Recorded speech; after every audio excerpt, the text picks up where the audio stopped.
warahmatullahi wabarakatuh. Saya dari kelompok 6 akan mempresentasikan tentang makalah kami yang berjudul tentang model pembelajaran menurut Kem. Menurut Kem, pengembangan perangkat merupakan suatu lingkaran yang berkelanjutan. Proses kegiatan belajar mengajar diawali dari guru yang meliputi proses pelaksanaan pembelajaran selama ini dengan melalui proses yang berkesinambungan. Kegiatan belajar siswa didasarkan atas bahan pelajaran atau materi pelajaran, di mana materi pelajaran ini mendukung tercapainya kompetensi dasar. Sedang yang dimaksud dengan materi pembelajaran menurut Kem yaitu materi pelajaran dalam hubungan dengan proses penyusunan desain instruksional yang merupakan gabungan antara pengetahuan, fakta, dan informasi yang terperinci. Kem membedakan knowledge, skill, and attitude. Kem mengembangkan model desain instruksional yang paling awal bagi pendidikan. Model Kem memberikan bimbingan kepada para siswanya untuk berpikir tentang masalah-masalah umum, juga tujuan-tujuan dalam pembelajaran.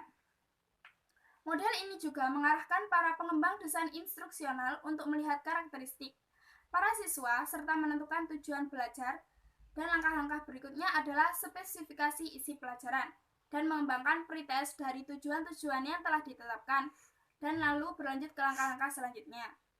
Perencanaan desain pembelajaran model Kem dapat digunakan pada tingkat sekolah dasar, sekolah lanjutan, maupun perguruan tinggi. Jadi, intinya dalam model pembelajaran menurut Kem ini ialah proses kegiatan belajar mengajar yang diawali dari guru yang meliputi proses pelaksanaan pembelajaran selama ini yang dilakukan dengan melalui proses yang harus berkesinambungan. Sekian.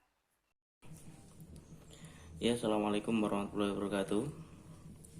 Ya, di sini saya akan menyampaikan materi dari makalah yang berjudul model pembelajaran menurut Kem. Ya, di sini saya melanjutkan dari Mbak Fanti. Dalam langkah-langkah mengembangkan desain pembelajaran model Kem, komponen mana yang didahulukan serta diprioritaskan. Yang dipilih bergantung kepada data apa yang sudah siap tersedia serta situasi dan kondisi sekolah, atau bergantung pada pembuat perencanaan itu sendiri. Yang pertama adalah pokok pembahasan dan tujuan umum. Pokok pembahasan menjadi dasar dalam pembelajaran dan penggambaran ruang lingkup pembelajaran itu sendiri. Dan tujuan umum itu disebut sebagai goals, topic, and general purpose. Kemudian yang kedua, karakteristik siswa. Apa sih tujuan kita mengetahui karakteristik siswa? Tujuan dari mengetahui karakteristik siswa itu adalah untuk mengukur apakah siswa akan mencapai tujuan belajar atau tidak. Kemudian yang ketiga adalah tujuan pembelajaran khusus. Tujuan pembelajaran khusus ini merupakan penyebaran dari tujuan pembelajaran. Tujuan ini dirumuskan oleh guru dengan maksud agar tujuan pembelajaran tersebut lebih spesifik dan mudah diukur tingkatan-tingkatannya. Kemudian yang keempat adalah klarifikasi tujuan pembelajaran. Terdiri dari 3 domain atau sketsa, yaitu yang pertama domain kognitif. Domain kognitif ini menitik beratkan pada aspek ingatan dari materi-materi yang pernah diajarkan oleh Bapak atau Ibu guru. Kemudian yang kedua adalah domain afektif, yaitu penekanan pada sikap, perasaan, emosi, dan juga karakteristik moral yang ini diperuntukkan untuk kehidupan bermasyarakat nantinya.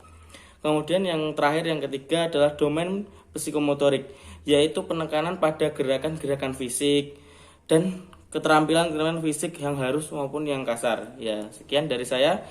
Kemudian akan dilanjutkan oleh Mas Imron, silakan. Bismillahirrahmanirrahim. Assalamualaikum warahmatullahi wabarakatuh.